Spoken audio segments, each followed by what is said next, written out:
Alright, so today we're going to talk about why the S197 3-valve Mustang GT, honestly one of the best Mustangs to get started in, and also why it's so hated. Let's jump into this.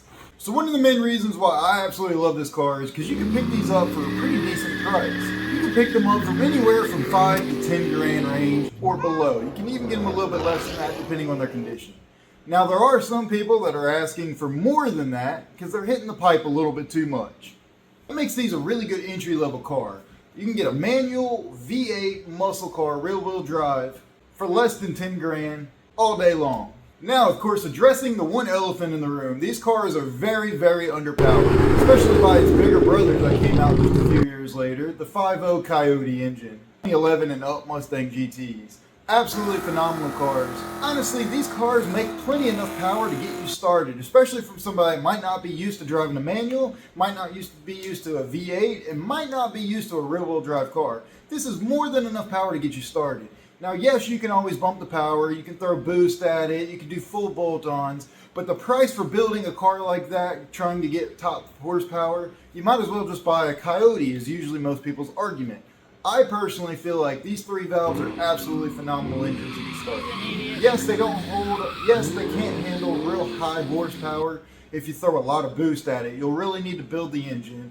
And then the cost for building an engine and throwing that boost to achieve, 7, 8, 900 horsepower out of a 3 valve, you might as well just buy the Coyote at that point. I will agree with you at that. But if you just want to build a nice little street track machine, little fun toy car like what I do, these 3-valve Mustangs are absolutely phenomenal for that. One of the other pros of this car is there is aftermarket parts galore. You can completely customize these cars and make them one of your own, or you can completely leave it stock if you really chose to. You can really stand out in the crowd, whether you want to build a show car, a little drag car, a little autocross car, whatever you want to do out of it, or just, your own unique car. You can make it your own. There's lots of aftermarket customization to these cars, which is why I personally love them. Again, everybody hates on these cars because of how underpowered they are by today's standards. Yes, by today's standards, some of these newer cars coming out with twice as much horsepower as these 3-valve did stock.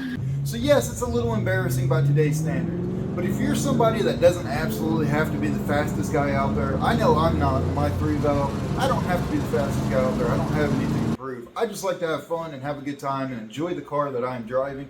These 3-valve Mustangs are absolutely for you. Now, one thing that I absolutely recommend to all 2-valve and 3-valve owners, that if you want a little bit more power on the cheap, or at least you want to feel like your car is a little bit faster, change the gear ratio like I did in mine. I went from 355 rear end gear ratio to 410 gear ratio.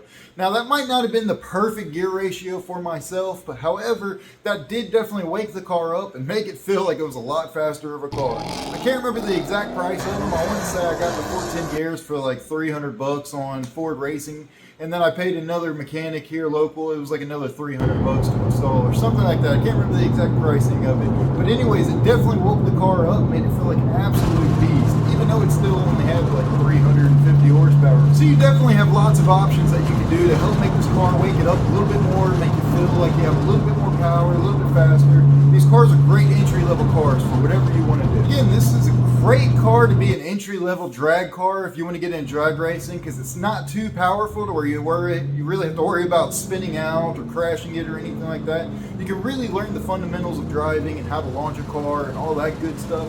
Same thing if you wanted to get into drifting. It's not really fast car, not really powerful car. You can make it super light really easy and get into drifting, throwing it sideways, and just learn the fundamentals of building cars and everything like that. I think this car is an absolute great car for that. Yes, these cars get a lot of hate from other car guys and other guys that absolutely say Coyote this, Coyote that. Yes, I will say the Coyote engines are absolutely phenomenal engines, but I don't think that they are the best engine, especially for beginners or people that want to just get into cars. But they really aren't nearly as bad as what everyone says they are. Now, other than the lack of power, the only problem that you really need to worry about with these 3-valve motors, especially the 2005, 2006, and 2007 year range, is these spark plugs that come in them. They come in with that stupid 3-piece spark plug that does notoriously break and strip inside the heads, and it becomes a main issue, a big issue to try and get the spark plugs out of the threads of the heads on it, of course. That actually happened to mine as well. It was a nightmare to deal with, but they did fix those for 2008 and 2009 model years. But that's something that could be fixed preventatively anyways, and just swap out the spark plugs. Not that major of a deal, but it is just one little bit of a nuisance. So anyways, you guys are going to have to let me know what you guys think about 3-valve Mustangs. Do you think they're worth it? Do you think they're not? Comment it below. I would love to hear back from you.